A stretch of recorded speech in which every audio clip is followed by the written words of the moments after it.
एकनाथ शिंदे यांनी केलेली गद्दारी नव्हती तर अन्यायाविरुद्ध पुकारलेला एल्गार होता। त्यात एकनाथ शिंदेंना अनिल भाऊंनी साथ दिली, कारण नसताना चिकलफेक करून आमदार आणि कार्यकर्त्यांना गद्दार म्हटलं जातं। पण एक दिवस असा येईल की इतिहासात गद्दार हा शब्द पुसून एल्गार हा शब्द आमच्या नावाने लिहिला जाईल। असा इतिहास आम्ही घडवणार आहे, याला जनता जनार्दनाची साक्ष आहे, असे प्रतिपादन शिवसेना नेत्या विधान परिषदेच्या उपसभापती डॉक्टर नीलमताई घोरे यांनी केलंय। खानापूर विधानसभा मतदारसंघातील शिवसेना मित्रपक्ष महायुतीचे अधिकृत उमेदवार सुहास बाबर यांच्या प्रचारार्थ विटा येथील महिला मेळाव्यात त्या बोलत होत्या। यावेळी महायुतीचे उमेदवार सुहास बाबर, अमोल बाबर, मेघा गुळवणी, शीतल बाबर, सोनिया बाबर, मनीषा बागल यांची प्रमुख उपस्थिती होती। पुढे बोलताना नीलम घोरे म्हणाल्या, कृष्णा खोऱ्याच्या विकासाचा विचार करताना इथे कधीतरी शिवसेनेला सहकार्य मिळेल का असं जेव्हा विचारलं, त्यावेळी बाळासाहेब ठाकरे यांनी सांगितलं होतं की शिवसेना राजकारणासाठी राजकारण करत नाही तर माणसांसाठी समाजकारणाने राजकारण करते।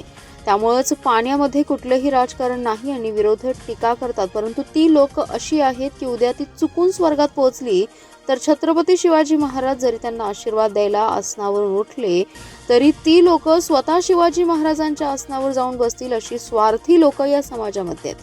त्यामुळे अशा लोक ज्या झाडाला फळं लागलेली असतात त्याच झाडावरती दगड मारत असतात। त्यामुळे ही जी टीका आहे त्याकडे कसलंही आपण लक्ष देऊ नका, असं आवाहन त्यांनी केलंय।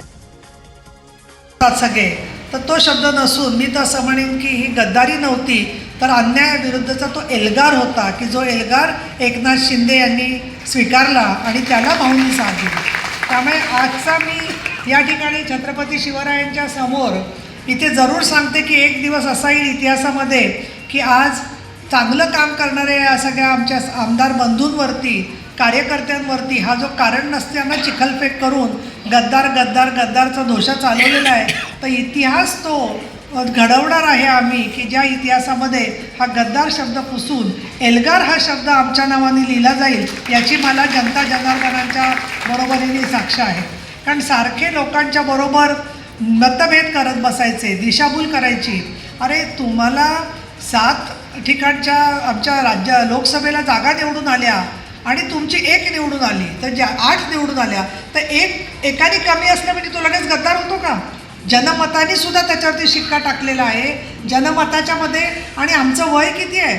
आम्ही शिवसेनेचा सगळा विचार घेऊन पुढे आलेलो आहोत, पण त्यांच्याकडे मोठमोठी प्रॉपर्टीज आहेत, मोठमोठे इतके दिवसाचा लोकांचा संग्रह आहे, लोकांच्या बरोबर काम 5-5 निवडणुकांचा अनुभव आहे। आणि म्हणून तुम्ही स्वतः मनापासून सांगा की एखाद्या माणसाचं वय 50 वर्षाचं आहे आणि दुसरा जो मूल आहे ते 2 वर्षाचं आहे,